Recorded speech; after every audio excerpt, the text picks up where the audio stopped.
Payments will range from $200 to about $1,000. It is very simple to figure out how much money you're going to get by using the state's payment calculator. Some 800,000 stimulus checks are being mailed today to qualifying California residents. Maybe you're one of them. The Golden State 2 stimulus payments started going out last week. The state says some $563 million in relief checks will be mailed by December 17th. The checks total anywhere from $600 to $1,100. Another 3,000 payments will be direct deposits.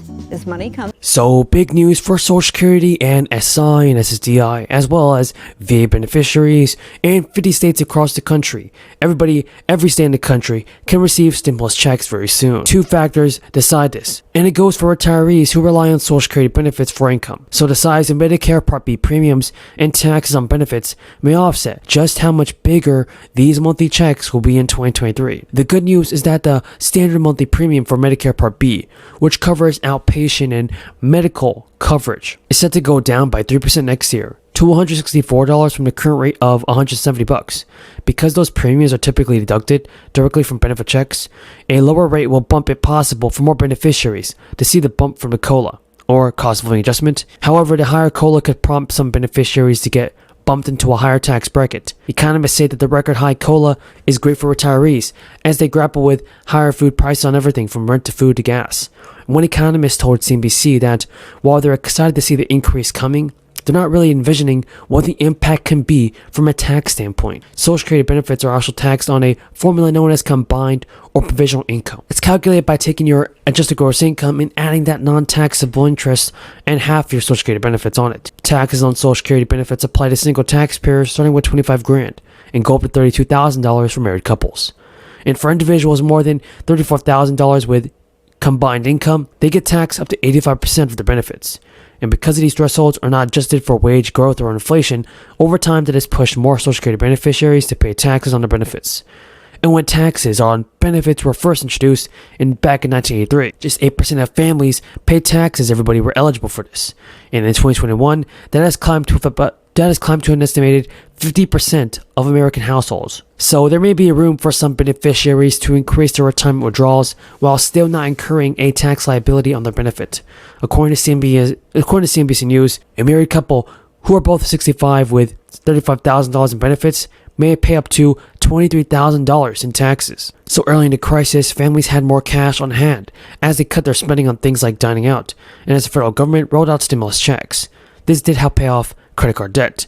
An economist told CBS News that they have had extra savings. They had government stimulus money, but as inflation has gotten worse, that is really reversed. And we're starting to see people charging more on their credit cards and are more money than usual. So many Americans are firing up their credit cards, everybody, to maintain their standard of living as inflation, which is far outpaced wage growth, saps their purchasing power. Meanwhile, interest rates on plastic are surging, raising the cost of that debt. Inflation is also continuing to increase, and also the consumer prices jumped 8%. And as the second quarter, Americans owed about $900 billion in credit card debt. That's up from 13% from the year ago period. And nearly 6 in 10 Americans who earn more than $50,000 a year carry credit card debt from month to month. Nancy Pelosi said that Social Security and Medicare are among a number of matters on the line this year's election. An AARP survey released this month found Social Security and Medicare in the top 5 issues for voters age 50 and up in determining how they'll cast their midterm election vote. So voters about the same age have also said they support Nancy Pelosi.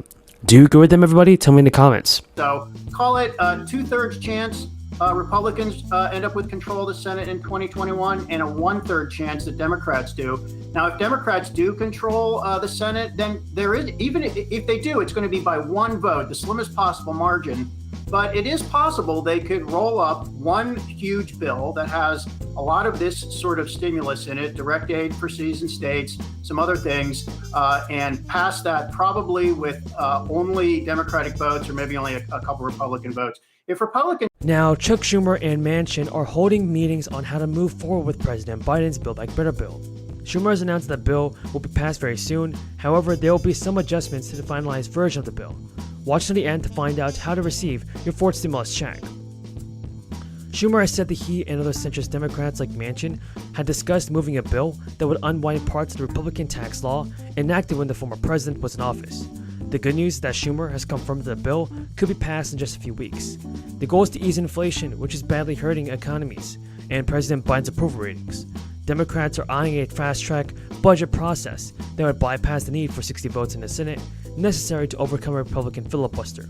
Schumer told reporters today, "Look, reconciliation is very, very important, and I met with Manchin this morning. Our meetings were both preliminary and good, and we're going to continue to keep talking."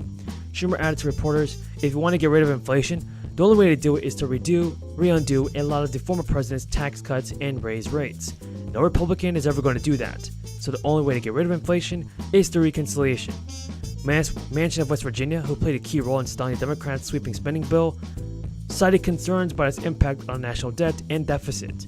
After today, meetings with Schumer, Manchin told reporters, "We talked about the tax code and doing something to combat inflation. He's just as concerned about inflation as I am.